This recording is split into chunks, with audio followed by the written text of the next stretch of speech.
inspiration to write a book about mentoring youth. Yes. Because I realized there was none on the market. All right. And I spent several months putting together a book proposal. Yes. And I got an agent to try to shop it and An agent to shop it. shop it to publishers to Yes. try to sell it. Yes. And all the publishers that he sent it to said, we don't think there's a market for it. Yes.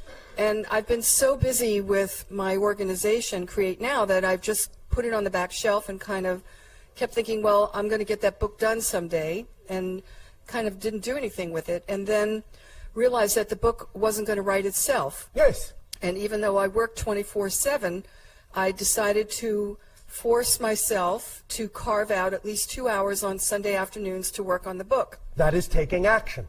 So the last month or two, I've been working on Sunday afternoons on the book. Yes. And I'm really feeling the download. Thank you. It's very exciting. Yes. And the agent contacted me in December and said it was time to shop it again. Yes. And so he's now promoting it to publishers, and I just really feel in the flow, and I'm very grateful to you for giving us this workshop this weekend. Thank you. And thank you for your sharing. Often this is all it takes. You must remember, when you say you don't have enough time, you're the one creating the time. So you can create whatever time you need, and please remember, the only reason it may seem as if you don't have enough time to do something is because you may be having expectations about the kinds of things you think you need to do. But when you act on your passion, you will very clearly see that your excitement and your passion are not only the driving engine, but also the organizing principle of your life. And whatever it is that needs to be done that is relevant to your passion will be done, and whatever is, shall we say, left over does not necessarily need to be done at that moment. And that the passion will bring about what you need for support. If you understand that whole idea that way, you will experience it that way. So yes, create the time that is representative of the time you need to experience your passion. And whatever you don't have time left over for in any given day, you will do some other time if, in fact, it is representative of your joy. It will all fall into place in the proper timing, in the proper order. Let it do so. And do not try to cram too much into one day. That is usually the product of thinking that you need to do certain things you don't actually need to do. Only because you are coming from a place where you're not really allowing your passion to be the organizing principle to show you what really needs to be done in any given day. So thank you for your sharing. Hello, good day, Bashar. And to you, good day. My whole focus this life and some previous ones, which of course are all happening at the same time. Yes. But my focus has always been music. Yes. I selected this body because there was a real good chance that the vocal cords would be what I wanted and could function as I wanted them to, and they have. They have. And? They have, and I'm very happy about that. But? The challenge I'm having Yes. is that for the last year and a half, my throat hurts when I sing. I see. Or when I talk too much. And? And What have you done about this? I have fasted. I've done a cleansing fast yes. for 2 weeks, Yes. which helped somewhat, but it debilitated the rest of my muscles in my body because my body started eating up my muscles in order to function, so I had to stop that. All right. I've seen a doctor. Yes. He said that if it didn't get better, he would have to do a biopsy. All right. So that's a possibility. And I mean, last week I strapped a bloodstone to my throat because I was told that there was a possibility that could help. Have you done a detoxification? Yes, that was the 2 weeks that I didn't eat, and I did I did a cleansing fast. All right. Now, may I ask you a question? Please. As a musician, Is singing the only representation of your passion? No, except that it's the only area in which I am skilled. Is it the only area you wish to be skilled in? No, I would like to be skilled in other areas, but singing is like flying to me. All right. Remember that when we talk about the idea at any given moment of following your passion, it always comes with a caveat of acting on your passion to the best of your ability and taking it as far as you can. Right. And when you can take it no further at any given moment, then acting on the next most exciting thing you're able to take action on. So if, for the moment, for some reason, your vocal cords are saying, now is not the time to push us, what is the next most exciting thing you could take action on? Probably learning to play the piano. Probably? Or learning to play the piano? Learning to play the piano, I think, would probably, well, learning to play the piano or possibly the bass. Just because you say possibly doesn't mean you're not saying probably. You don't have to be so sharp. Learning to play the piano. Thank you. Now, will you then begin to do that? Yes, Why? because I want to, damn it. Oh, all right. Sound passionate about it. So herein again lies the key. Your passion is the organizing principle. And when one aspect of your joy simply cannot be acted on to the fullest that you would prefer, act on whatever aspect you can act on next, and let the other take a rest. Once you then do that, you will bring all aspects more into play, and then they can all work together in proper timing. All right? Yes, I see that. And just because you can fly when you sing doesn't mean you can't fly when you play the piano. Yeah. It's just a, it's just a longer runway. So, who says a longer runway can't be just as enjoyable? Are you saying that? No, I'd like to fly now. All right, then fly now to the piano teacher. Okay. Again, the idea being, you will always put on the brakes when you are attempting to force yourself in a direction that is not necessarily the path of least resistance. You follow me? Yes.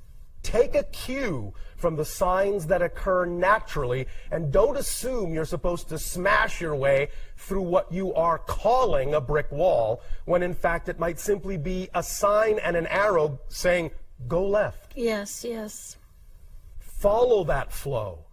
And when you follow the flow of your energy, other things will start to flow back. You follow? Yes, that's And you an may excellent find point. then one day, while you are simply playing the piano, that you just automatically start singing, and the harmony that comes out between the piano and your voice will finally tell you why you needed to move in that direction. And then you will be truly flying. All right? Yes, thank you very much. Thank you.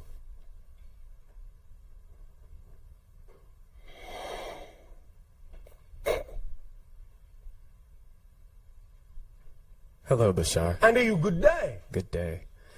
So, along yesterday's session and then today, I think I've been identifying a belief structure that I hold, All right. and I'd like maybe for us to converse and to dissolve it. All right. What is So- the belief structure you have discovered within you? I think that I believe that there is an inherent how in taking actions, An inherent how. an inherent question of how. Yes. And I'll use a very basic example. Yes. I want to make a cup of tea. Yes. I have to make sure there's a cup. If there's not a cup, I need to wash a cup or get a cup. I need to get water and I need to have tea. Those are all steps, let's Yes, say, yes. that require a how, Yes, right? yes. And so the mind that thinks I, Yes. the mind that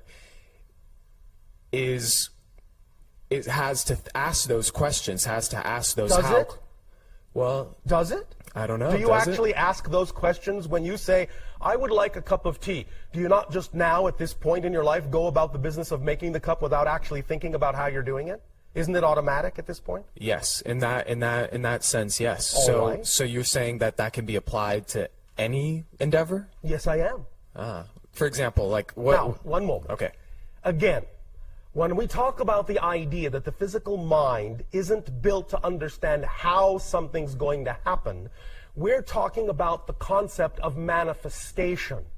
We're not talking about the day-to-day instructions of how you learn to do something, how you make a cup of tea, how you learn to drive a car. We're not talking about instructionals.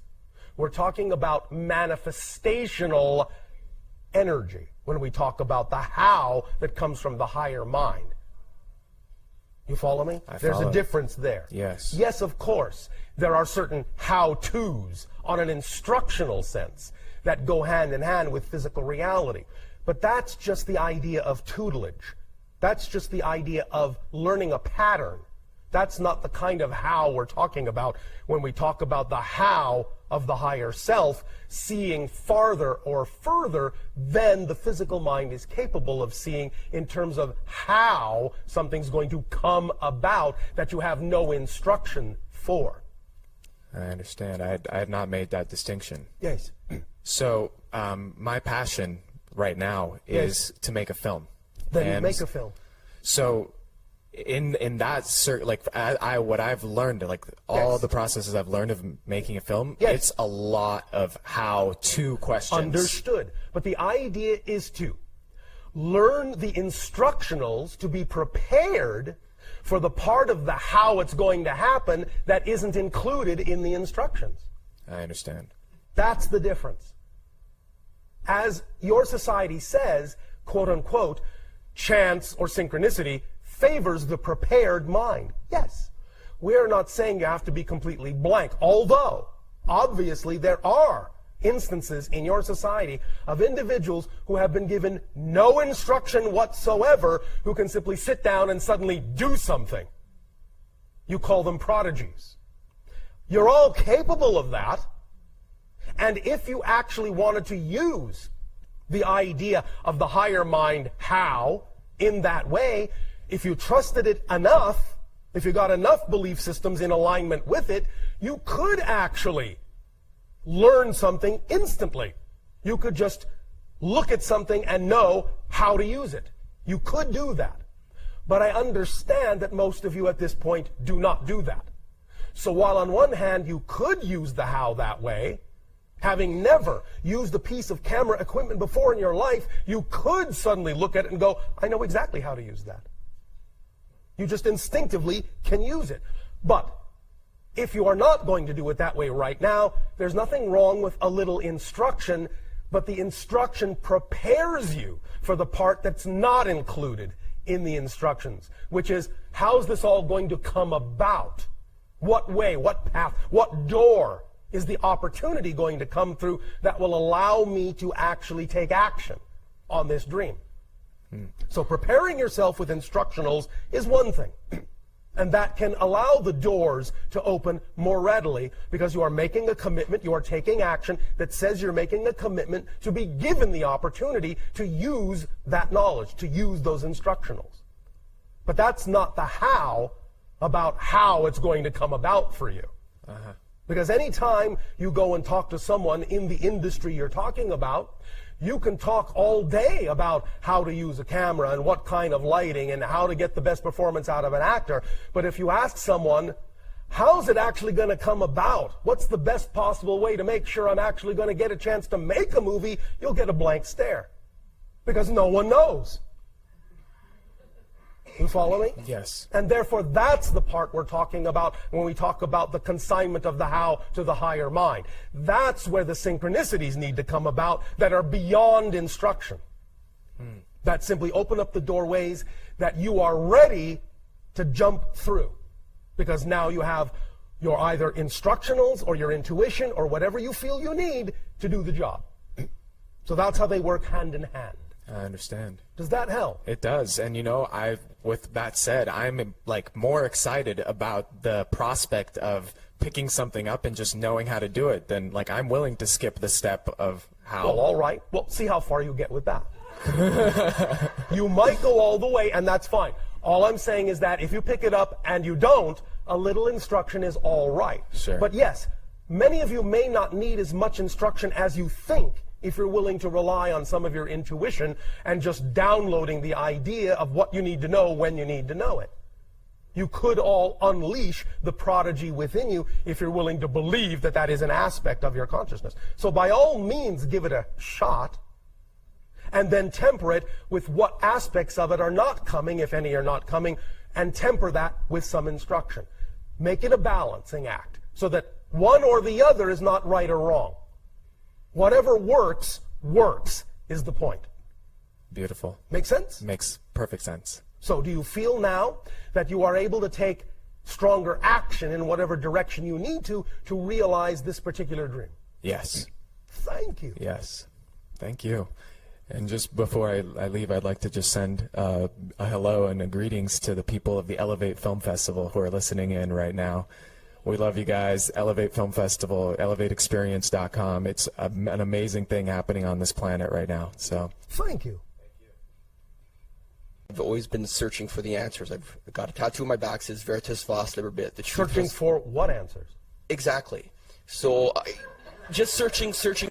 My passion has always been looking for the truth. The truth. The truth of why we're here. Oh, all right. this Well, is- first of all, you understand that the truth is composed of all truths, right? Yes. All right. So you know that much about the truth. And finally, for me, I recognize the real truth for that, and that is within yourself. Of course. So when you talk about, going to your passion and finding your passion and taking action on it. exactly.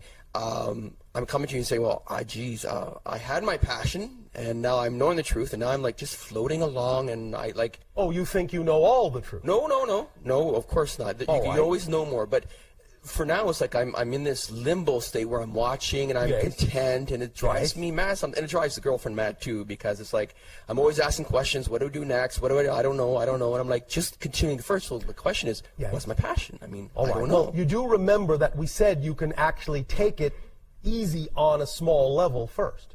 That out of any given moment, there are a number of opportunities, one of which will probably be either more exciting than any other or have more of an ability to be acted on. For example, you decided to come to this session today out of all the opportunities you had available to you. You could have done many other things.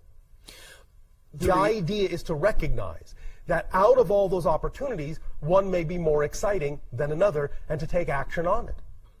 It doesn't have to be the idea of jumping up and down excitement like it's the best thing that's ever happened in your life. The idea is that it's the best thing that you can think of doing at that moment. Keep it simple. Okay. If it's not some overarching, mind-expanding, life-spanning project, it doesn't have to be. That's all right. When we talk about acting on your excitement, we mean out of every opportunity that's available to you, on any level.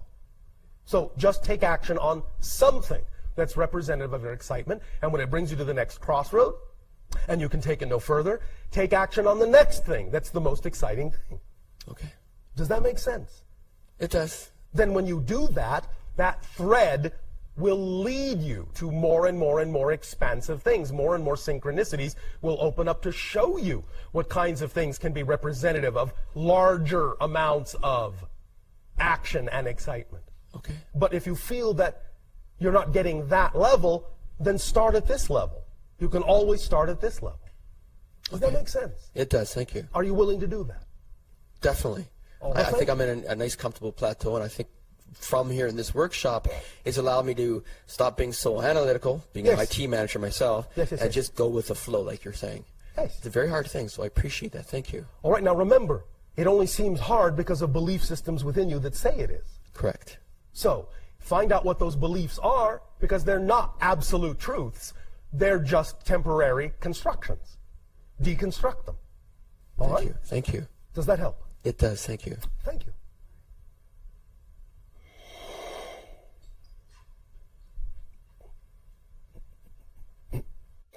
Hello, Bashar. And to you, good day. I'd like to integrate some truths here. Integrate some truth. Yes. All right. So you're presenting this truth about following your imagination Yes. and Acting on it. yes. And there's an idea that we live in a dualistic reality here where Yes, everything there is polarity, yes. and where everything turns into its opposite. And Well, there's not this- automatically. Not in terms of your experience of it. Everything exists in a polarized potential state. That doesn't mean the manifestation has to become one or the other once it's one thing or the other. Does that Okay, make sense so to you? well, what about this idea of not being attracted or repulsed? Yes, what by about it? anything. So when you're imagining something, aren't you very much strongly attracted to that, or? Well, it depends. Sometimes your beliefs will attract you to something that is not representative of your greatest passion because you might actually have a belief that makes you fear being attracted to your greatest passion. You have to have the honest self-assessment and discernment to be able to tell the difference as to whether you're actually experiencing anxiety and calling it excitement or whether you're experiencing true excitement. Okay. Does that make sense? Yes. Sometimes you can be attracted to something that's actually representative of your anxiety, and you think it's representative, or you call it excitement, because what you actually would really be excited about, because of your belief systems, is just too scary to imagine. And so often people on your planet will move away from, will be repulsed by the thing that is actually most true for them, until they get a handle on what belief they have attached to it that makes it seem so scary, they will always move away from it. Okay. Does that make sense? Mm-hmm. So, do you have something specific that you wish to discuss along these lines? Well, I'm still, okay, so if I'm imagining something very passionately, Yes, like what? Do you not want to share it? oh no, I can share it. I'm going to Africa. Oh, all right. Why? I am going to meditate along the Nilotic Meridian, which starts at Egypt and goes right. all the way and down why to are you South passionate Africa. about doing this? Are you passionate about doing this? Yes, I'm Why very are you passionate. passionate about doing this? I want to meditate on the sacred sites along that meridian to Yes. open up energy for that continent. Oh, all right. When will you do this? I don't know when I will do this. You don't? No? All right. I'll ask the question in another way. When will you take some action in that direction? I have taken action in that direction, Such as? research about the different sites that I want to go to. All right. That's step one. What was step two? I am also talking to people and making connections and seeing, talking about ways to make the trip manifest. Like if I organized it and I got people together, then you Yes. know I could include my fees All right. And in the how's that going organization for of it. you? It's going. But do you have some trepidation about doing it that way? No. Is that methodology not necessarily representative of your highest passion, or is some other way more representative?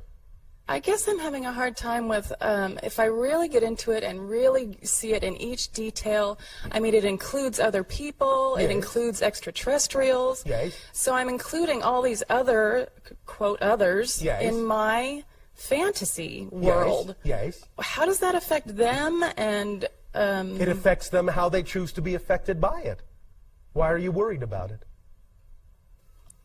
and how is that not taking me out of the present moment, I guess also is what I want to know. I mean, how is it taking you out of the present moment? Does fantasy take you out of the present moment? It depends on how you relate to it.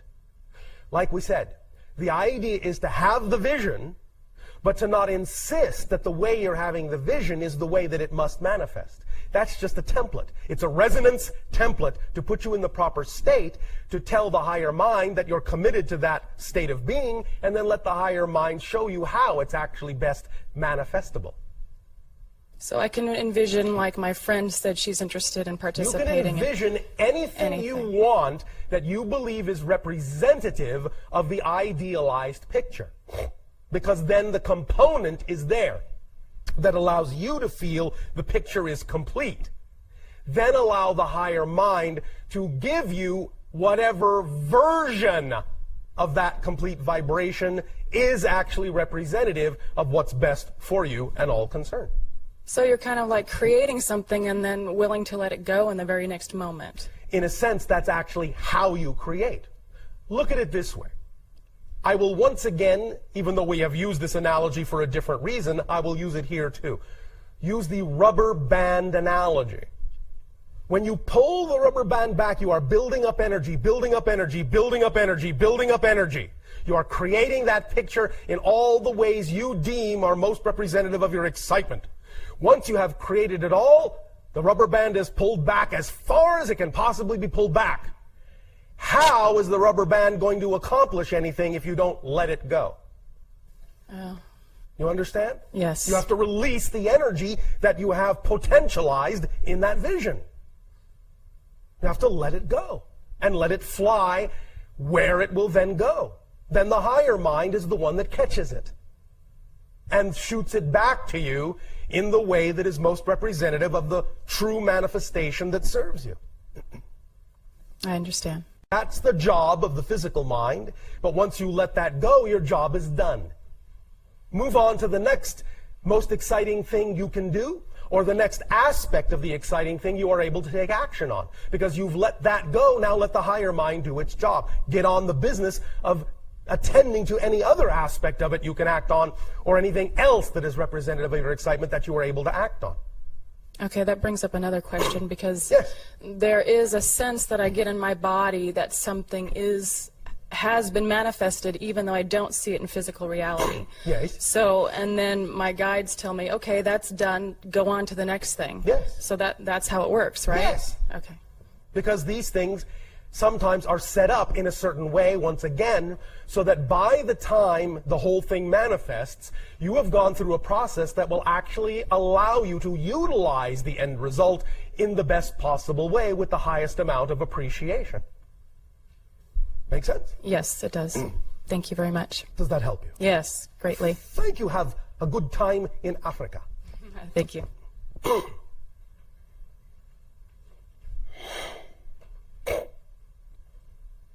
Hello, Bashar. And a you good day.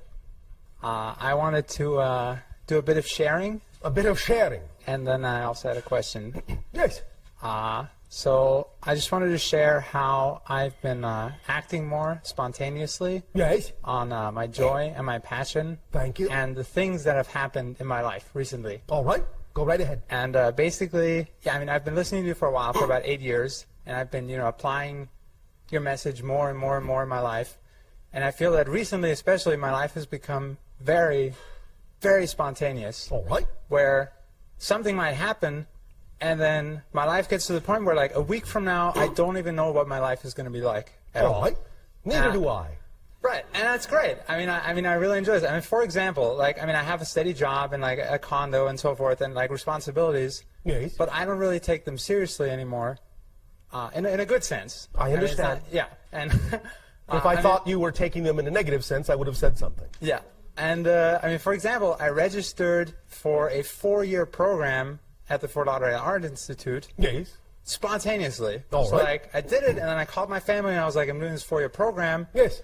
And they were like, I don't know about this. I don't think this is a good idea. All right. I said, no, don't worry, it's fine. But then 2 weeks later, I wasn't excited about it anymore. All right. So I withdrew. Yes. And that's fine. Because Yes. the whole point of me was registering, and then it didn't Yes. matter if I actually went or not. That's why we say very often the things that excite you the most really don't necessarily have to come to fruition. Very often, because of the way many of you have structured your minds, you simply will create something to excite you just to get you to move in the direction you need to move in. It acts as a carrot, just to get you off the stick. And sometimes that's all that's necessary. Some of the things that excite you are not necessary to come to fruition. They just excite you to get you to move, because that's what's important at that point. So thank you for your recognition of that mechanism. Right, and that's what I've been doing. And I told them, no, it's fine. Yes. Don't worry about it. And then, like it happened 2 weeks later, I withdrew because it wasn't exciting me anymore. Yes. And they said, well, why did you do that? And I said, because at the time, I really wanted to register. Yes. And then 2 weeks later, I didn't want to go anymore. Yes. But that doesn't mean I should have never registered. No. Because by registering, I had certain experiences that I Yes. wouldn't have had otherwise. If you use it this way, you are using it in the constructive manner that leads you to your next level of excitement, as opposed to people who might do that in a negative context and simply seem undecided and flighty. That's the negative side of that. But if you understand the mechanism and you use the mechanism consciously, then you are going about it in the way that will actually lead you to the next most exciting thing. Yes. Yeah. So, and it's funny. I mean, of course, synchronicity again. But I think this morning, actually, my mom sort of reached a breaking point. A breaking point with what? Where she's like, you know, this is it. Like, she's like, lady, you've been so spontaneous that Yes. it's like freaking her out. And Oh, she's I like, I see. think. I Well, don't know, many I just- people on your planet are, as you say, freaked out by spontaneity. She's like, yes. I don't think I can handle this anymore. You know, and she's like, this is it. Like, don't do this, right? Okay. So What is it that she feels she needs to handle? Well, no. Okay, so this is the question I wanted to ask. Yes. Basically, 2 days ago, Yes. there was a new thing. You know, this is totally unexpected. It just came into my life. Yes. And I was like, I have to go to Switzerland Yes. on Friday. Yes. Like, I have to. And I'm on, just like 4 days. Yes. Right? And I said, don't worry about it. It's fine. I just have to go. Yes. And she's like, you cannot go on Friday. You just cannot go. I will kill you. And so I was I like, suppose that might prevent you from right, going. yeah. And so she's like, go, you know, in like a month. Oh, by the way, killing you would have been an act of spontaneity on her part. Yeah, I mean, so she's like, no, go in a month. You know, go in a month, you know, because right now we're doing a lot of stuff with our company, like our new website and whatever. Yes. And she's like, we have to finish this before you go. And so after talking to her, somehow my excitement shifted to go instead of next Friday in 2 weeks. Yes. And so You can get to the point of this, as I said, where you begin to recognize, begin to become sensitized to the fact that there's a difference in vibration between something that excites you as a lure and something that excites you because it's manifestable. Once you get to the point where you can clearly discern the difference, then you can also transmit that information differently to others. In other words, instead of saying, I'm going to Switzerland Friday, you can say, I recognize that I'm getting a vision that shows itself to me in the form of going to Switzerland on Friday. Doesn't mean I'll do that, but I'm getting the vision, I'm getting the energy, I'm getting the excitement, I'm getting the message, I'm getting the download in that language. But I recognize it as a lure. So let me explore how it is it wants me to move without me necessarily having to actually go to Switzerland. Once you understand it that clearly, you can also talk to other people like your mother about it differently, and she'll begin to understand it because she will understand that these things don't necessarily have to be accompanied by a literal playing out. But that just takes practice on your part in recognizing the difference between excitement that simply moves you and excitement that is manifestable. Make sense? yes. So it's all about practicing, learning how to transmit and communicate that understanding within yourself and to others as well. Right. Well, and I mean, as you see from the conversation now, it's switched to 2 weeks from now. Yes, yes, And yes. I mean, I think I'm actually going to go in 2 weeks. All right, but And you I'm never talking know. about the way you transmit this. Because now you're saying, I think I'm going in 2 weeks. Maybe you are, maybe you're not. The point is give yourself the opportunity to sense the difference between whether the energy is something that actually requires the full literal manifestation of the action or something that requires a different kind of action that would simply leave you closer to home. Find out if you can tell the difference. Practice telling the difference ahead of time so that when you communicate it to others, you can actually give them an accurate assessment of what it really represents. You can say, I have the feeling that I am going to go to Switzerland. That I am going to Switzerland. I have that feeling. I don't know whether that means I'm actually going, but I have that feeling. Let's explore what that might mean, where that energy wants to take me, how it wants me to move, and see if during that exploration, during that dialogue, during that process, and during that communication, if it remains something that requires literalness, or if it becomes something that was simply symbolic. And I can satisfy that excitement in a different way. And there you can open up a dialogue with your mother that is exploratory and reinforcing Yeah. rather than confrontive. Yeah. You follow me? Yeah, that might be less shocking. Yes. Yeah. And it might be more helpful for you to be able to tell the difference as well. Yeah, no, that's true. That's a good point. Well, thank you. So thank you, Bashar. Does that help you? Yes. Thank you. Thank you.